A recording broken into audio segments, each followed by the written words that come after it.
में class 9th की NCERT के ऊपर प्रश्नावली 1.2 समझाऊंगा, जिसका पहला क्वेश्चन क्या है आइए देखते हैं।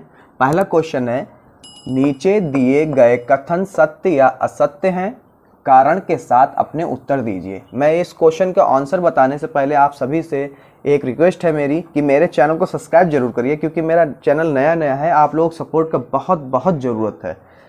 इसका पहला क्वेश्चन पहले का ए है, इसमें 3 क्वेश्चन है सत्य और असत्य। ये बिल्कुल कारण के साथ आपको बहुत सरल लैंग्वेज में मैं समझाऊंगा। ए वाला है, प्रत्येक अपरिमेय संख्या वास्तविक संख्या होती है। ठीक है, ये पूछ रहे हैं क्या एक प्रत्येक संख्या अपरिमेय संख्या वास्तविक संख्या होती है, तो इसका आंसर है सत्य। ये सही है। क्यों?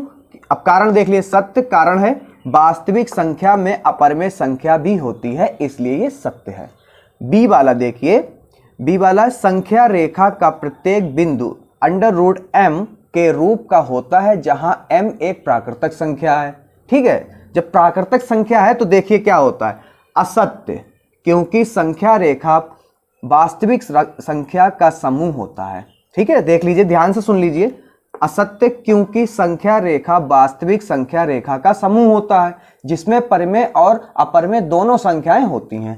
ये कह रहे हैं एक ग्रुप होता है एक रेखा पर जो वास्तविक संख्या होती है, जिसमें परिमेय और अपरिमेय दोनों संख्याएं होती, तो एक के लिए ये संभव नहीं है, तो इसलिए ये असत्य है। तीसरा क्वेश्चन है, प्रत्येक वास्तविक संख्या एक अपरिमेय संख्या होती है। ठीक है, कह रहे हैं प्रत्येक वास्तविक संख्या एक अपरिमेय संख्या होती है। इसका आंसर है असत्य, क्योंकि वास्तविक संख्याओं में परिमेय संख्या भी होती है। क्यों ये असत्य हुआ वो भी आपको बता दें। यहाँ पे साफ साफ लिखा है हमने, वास्तविक संख्याओं में अपरिमेय संख्याएं भी होती हैं। अब ये क्या कह रहा था, प्रत्येक वास्तविक संख्या एक अपरिमेय संख्या होती है, तो इसका आंसर हो गया असत्य। इसका दूसरा प्रश्न अभी हम आपको समझाते हैं।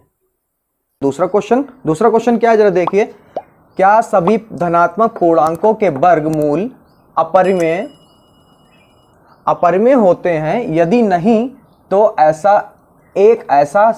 ऐसी संख्या के वर्गमूल का उदाहरण दीजिए जो एक परिमेय संख्या हो।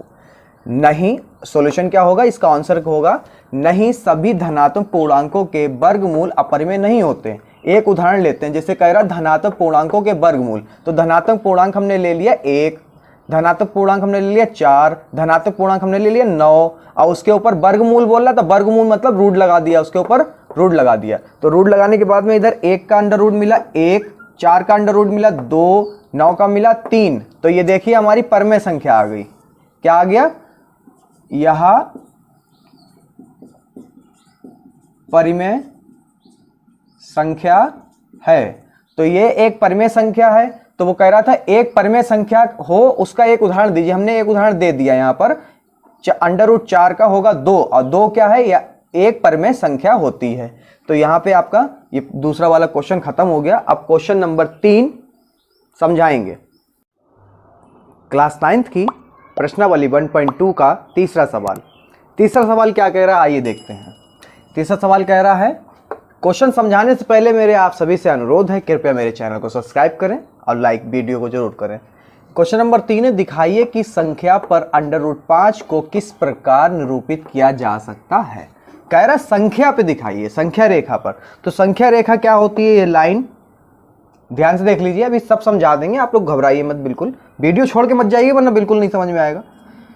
तो संख्या रेखा ये है, हमने क्या करा, एक सीधी लाइन खींची, उस पर हमने नंबर दिखाए 1 2 3, इधर 0 मेन पॉइंट है, -1 -2 -3, ये आप लोग जानते हैं कैसे दिखाने होते हैं। हमने 0 से लेके 2 तक एक रेखा आधार मान लिया। क्या माना, 0 से लेके 2 तक आधार मान लिया। यहाँ पे लिख दो, आधार हमने माना,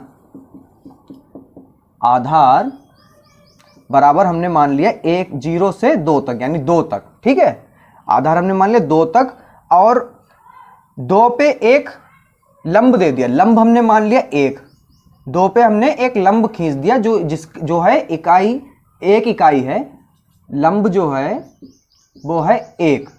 और ये कह रहा था दिखाइए कि किस प्रकार √5 को आप निरूपित कर सकते हैं रेखा पे। हमने यहाँ पे सिद्ध करना है, हमें सिद्ध करना है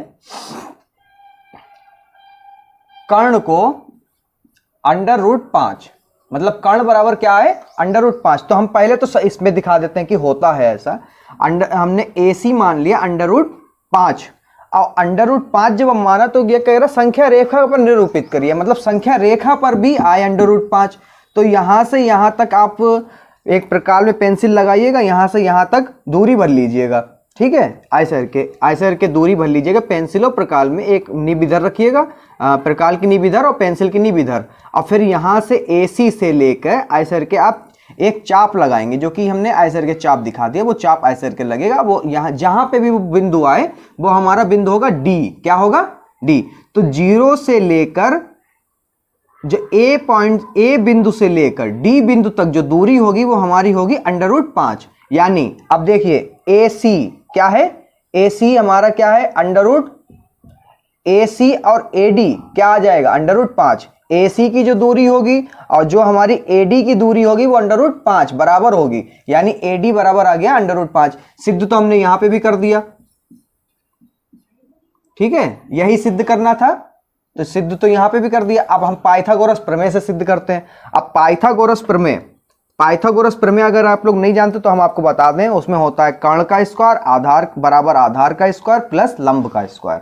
तो कर्ण का स्क्वायर तो हमें निकालना है, आधार हमने मान लिया था 2 और लंब हमने माना था 1, तो इसका मान रखते हैं आधार का स्क्वायर यानी 2 का स्क्वायर, लंब का स्क्वायर यानी 1 का स्क्वायर। अब 4 और 1 होता है 5, इधर कर्ण चलता रहेगा। अब यहां तक कर्ण चला है तो 5 आ गया, ठीक है। अब ये स्क्वायर आपने जब इधर से हटा के उधर भेजोगे, बराबर के उधर जब भेजते हैं, जैसे कि प्लस को अगर उधर भेजते तो माइनस हो, माइनस को भेजेंगे तो प्लस हो जाता है। अब इधर स्क्वायर को जब उधर भेजोगे तो हो जाएगा रूट, क्या लग जाता है रूट, यानी कर्ण हमारा आ गया √5। अब कर्ण किसे कहते हैं, त्रिभुज की त्रियक लंबाई, त्रियक चीज को कहते हैं जो तिरछी होती है। तिरछी क्या है AC, यानी AC बराबर हमारा क्या आ गया √5, ठीक है।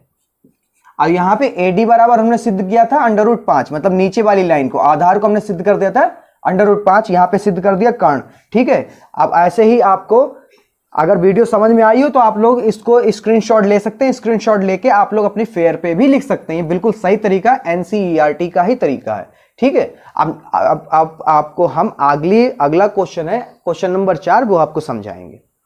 क्वेश्चन नंबर 4 क्या कह रहा है, क्वेश्चन नंबर 4 कह रहा है क्रियाकलाप कागज की एक बड़ी शीट लीजिए और नीचे दी गई विधि से वर्गमूल सपिल की रचना कीजिए, जो कि कुछ इस तरीके से बता रहे हैं। और ये कह रहे हैं कि अगर आप P1 P2 P3 है और एक एक इकाई इसको बढ़ाते जा रहे हो तो ये कितने पे गोला कंप्लीट हो जाएगा, ये बताना है आपको। अभी मैं क्रियाकलाप करके ही समझाता हूँ।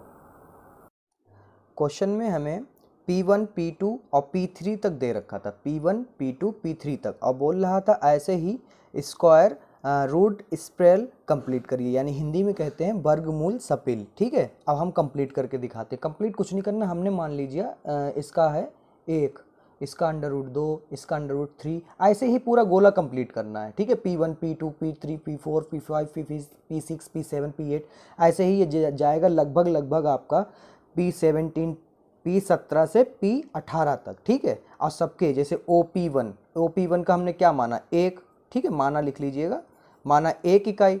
OP हमने माना, OP2 माना √2, इसको 3 को माना √3, फिर 4, फिर 5, फिर 3, ये सब रूट के अंदर रहेंगे, जिसके रूट बाहर आ जाए, जैसे जिस OP का हमने माना था √4 का होता है √2। ऐसे ही आप बना लीजिएगा पूरा, ये P17 से P18 तक जाएगा, ये पूरा गोला आपका कंप्लीट हो जाएगा, यानी हमारा क्या कंप्लीट हो जाएगा, वर्गमूल सपिल, ठीक है। यहाँ पे आपकी वीडियो समाप्त होती है, और समाप्त होने के साथ साथ आप लोगों की 1.3 बहुत बड़ी है। अगर आप लोग चाहते हैं कि एक एक क्वेश्चन का एक एक बताएं तो आप लोग कमेंट कर दीजिएगा। अगर आप लोग चाहते हैं कि एक एक सभी क्वेश्चन एक एक करके बताएं तो भी आप लोग बता दीजिए कमेंट करके। मेरा चैनल पसंद है तो लाइक कर दीजिएगा, सब्सक्राइब कर दीजिए और अपने दोस्तों को शेयर भी कर दीजिएगा। Thank you so much.